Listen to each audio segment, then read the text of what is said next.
के देखो, अपने रजिस्टर को तो देखोगे नहीं कि अपने जीवन के रजिस्टर में हमने क्या क्या आचरण किए हैं, ये सबको देखना चाहिए। ये बात समझने की है, थोड़ा कड़वाहट जरूर है कि हम सब तत्काल भगवान को दोष देने लगते हैं, लेकिन भगवान चीख चीख के वर्णन कर रहे हैं, ऐसा मत करो इसका परिणाम ये है, ऐसा करो इसका परिणाम ये है। तो जो कह रहे हैं करो वो तो हम कर नहीं रहे, जो कह रहे हैं नहीं करो वो हम कर रहे हैं, तो उसका जब परिणाम आता है तो हम भगवान को कोसते हैं। बंबूल बोओगे तो उसमें दाग छुहारा नहीं लगेंगे, कांटे ही लगेंगे। पापाचरण करोगे तो उसका परिणाम दुख ही आएगा। पुण्य करोगे तो सांसारिक सुख मिलेगा, भजन करोगे तो पाप पुण्य दोनों से ऊपर उठकर भगवदानंद को प्राप्त होगे। कामना में तदाकार ना होने पावे तब तक बचा जा सकता है। जहां तैयारी बनी सुख भोग की और राजी आपने दस्तखत कर दिए, अब आपको भगवान ही बचा सकते हैं, दूसरा कोई नहीं। उस समय भगवान ही कोई ऐसी लीला कर दे तो बच सकते हो, अन्यथा नहीं बच सकते। तदाकार होना साधक का सर्वनाश हो जाना है। काम में तदाकार होना,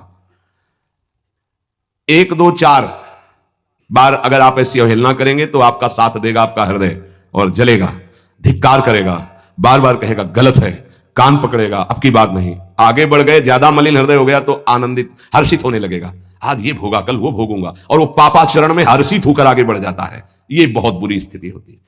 जब तक साधक का हृदय धिक्कार देता है तब तक तो निकलने के चांस रहते हैं कि गलती को गलती मानता है और बार बार कहता है अब नहीं करूंगा।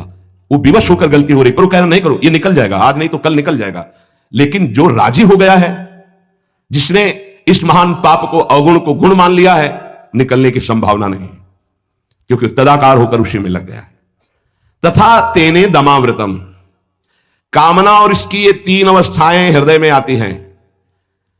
जो साधक ये जानता है, सुनकर के ये मानता है कि कामना में भोगों में सुख नहीं है, भगवान कह रहे हैं, संत कह रहे हैं, शास्त्र कह रहे हैं, कामना का त्याग करने से ही शांति और सुख मिलेगा। त्यागाच्छांतिरंतरम, कामना आते ही फूंक मार दो तो धुआं नहीं बढ़ पाएगा और दूसरी दशा नहीं आ पाएगी, दूसरी स्थिति काम पैदा नहीं कर पाएगा, वो दर्पण में मैल। तीसरी में तो सवाल ही नहीं उठता कि बच जाओ।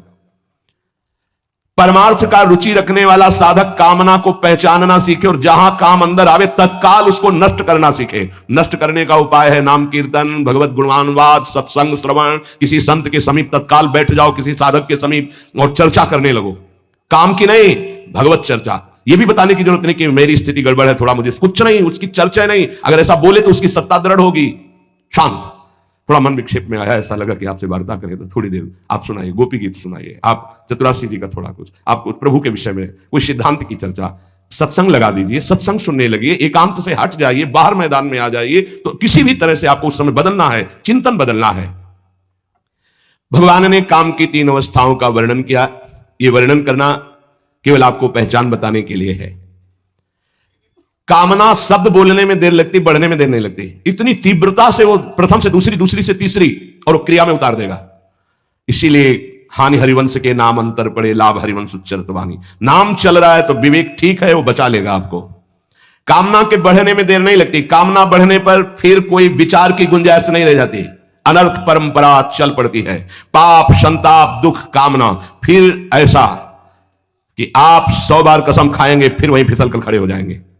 देख लीजिएगा, 1000 बार प्रतिज्ञा करेंगे। वेद पुराणों के अनुसार पीपल वृक्ष में देवताओं का